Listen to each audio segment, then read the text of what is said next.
Hello বন্ধুরা, কেমন আছো তোমরা সবাই? আশা করি তোমরা সবাই খুব ভালো আছো আর আমিও ভালো আছি। তো আজকে দেখো করব ছোলার ঘুগনি ব্রেকফাস্টে। তার জন্য আগের দিন রাত্রিবেলাতে ছোলা ভিজিয়ে রেখেছিলাম, ভালো করে ধুয়ে নিয়েছি। একটা আলু মাঝখান থেকে দু টুকরো করে কেটে নিয়েছি। এবারে দেখো প্রেসার কুকারে আমি ছোলাটাকে প্রথমে সেদ্ধ করে নেব। ছোলা আলু সবগুলোই সেদ্ধ করে নেব। তো ৪-৫টা সিটি দিয়ে নামিয়ে নিচ্ছি। তো দেখো ৪-৫টা সিটি দিয়ে আমি নামিয়ে নিলাম। এবারে কড়াইয়ের মধ্যে দিয়ে দিয়েছি সর্ষের তেল। সর্ষের তেল দিয়ে এবার তেলের মধ্যে তেলটা গরম হয়ে গেলে এর মধ্যে দিয়ে দেবো পেঁয়াজ কুচি।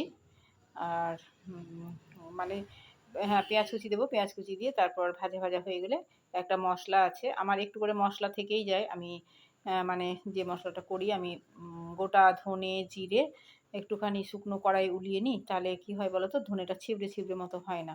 একদম কাঁচাটা ডাইরেক্ট দিয়ে দিলে কিন্তু যতই মিক্সিতে ঘুরাই না কেন একটুখানি ছিবড়ে ছিবড়ে মতো হয়ে যায়। তো সেই জন্য আমি ঠিক ভাজা না, উলাতে গেলে তো একটু ভাজা গন্ধ হয়ে যায়, তখন ওটার টেস্ট অন্যরকম হয়ে যায়।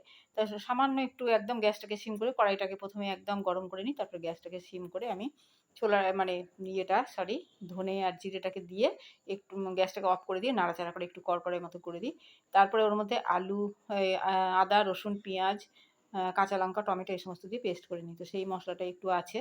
সকালবেলায় আমায় আর এখন মশলা করতে হবে না, পরে দুপুরবেলা দেখব। তো একটু টমেটো, আর্ধেকটা টমেটো আমার মানে রাখলাম তরকারিটার ভিতরে দেবো বলে, আর আর্ধেকটা টমেটো এর মধ্যে দিলাম। দিয়ে দেখো পেঁয়াজটা মোটামুটি ভাজা হয়েছে, খুব বেশি ভাজেনি, একটু সোনালি রং ধরেছে তারপরে। আর ছোলা সেদ্ধতে কিন্তু তোমার নুন দিয়েই সেদ্ধ করেছি, সেই জন্য অল্প পরিমাণ নুন দিলাম। যে আলুটাতে লাগবে আর এই মশলাটাতেও নুনটা ঢুকবে, তো সেই জন্য দিয়ে দিলাম নুন আর হলুদ। দিয়ে এবার ভালো করে একটু নাড়াচাড়া করে ভাজা ভাজা মতো করে নেব। নুনটা দিলে কিন্তু টমেটোটা একদম নরম হয়ে যায়।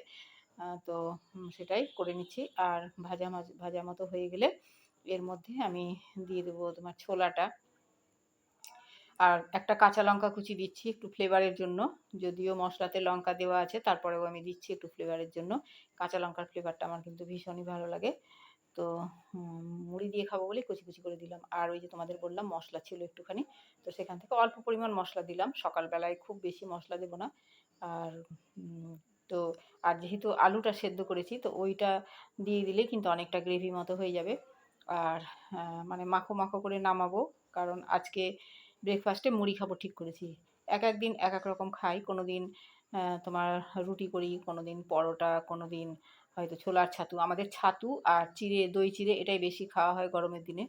তো ছোলার ছাতু, কোনো দিন যবের ছাতু, তারপরে দই চিড়ে এসব খাওয়া হয়। তো আজকে ভাবলাম যে কালকে রাত্রিবেলাতে যখন ছোলা ভিজাচ্ছিলাম, আমরা তো প্রতিদিনই ছোলা মানে ভেজানো খাই, তো ছোলা বাদাম। তো ভাবলাম যে অনেকটা পরিমাণ আছে, তো ভাবলাম যে একটু কালকে বরং ঘুগনি করা যাক। তো সেই জন্য রাত্রিবেলাতে ভিজিয়ে দিয়েছিলাম। তো সকালবেলা চাটা খাওয়া হয়ে গেছে। আজকে আর কোনো ভ্লগ তোমাদের সাথে শেয়ার করছি না।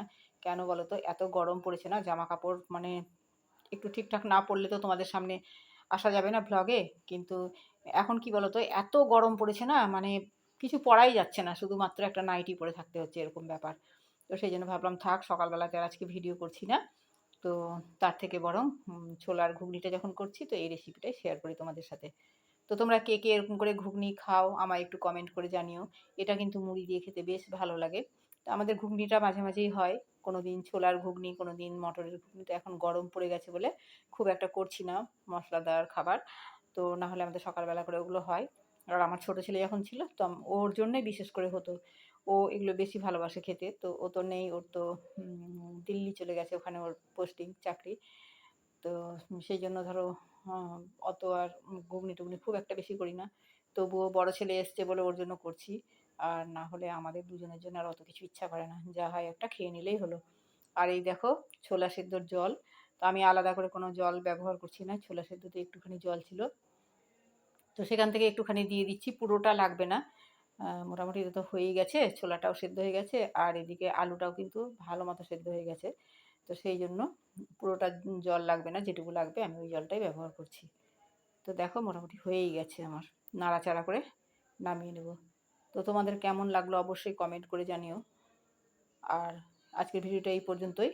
তোমরা সবাই খুব খুব খুব ভালো থেকো আর সুস্থ থেকো। তাহলে আজকের মতো টাটা, বাই বাই।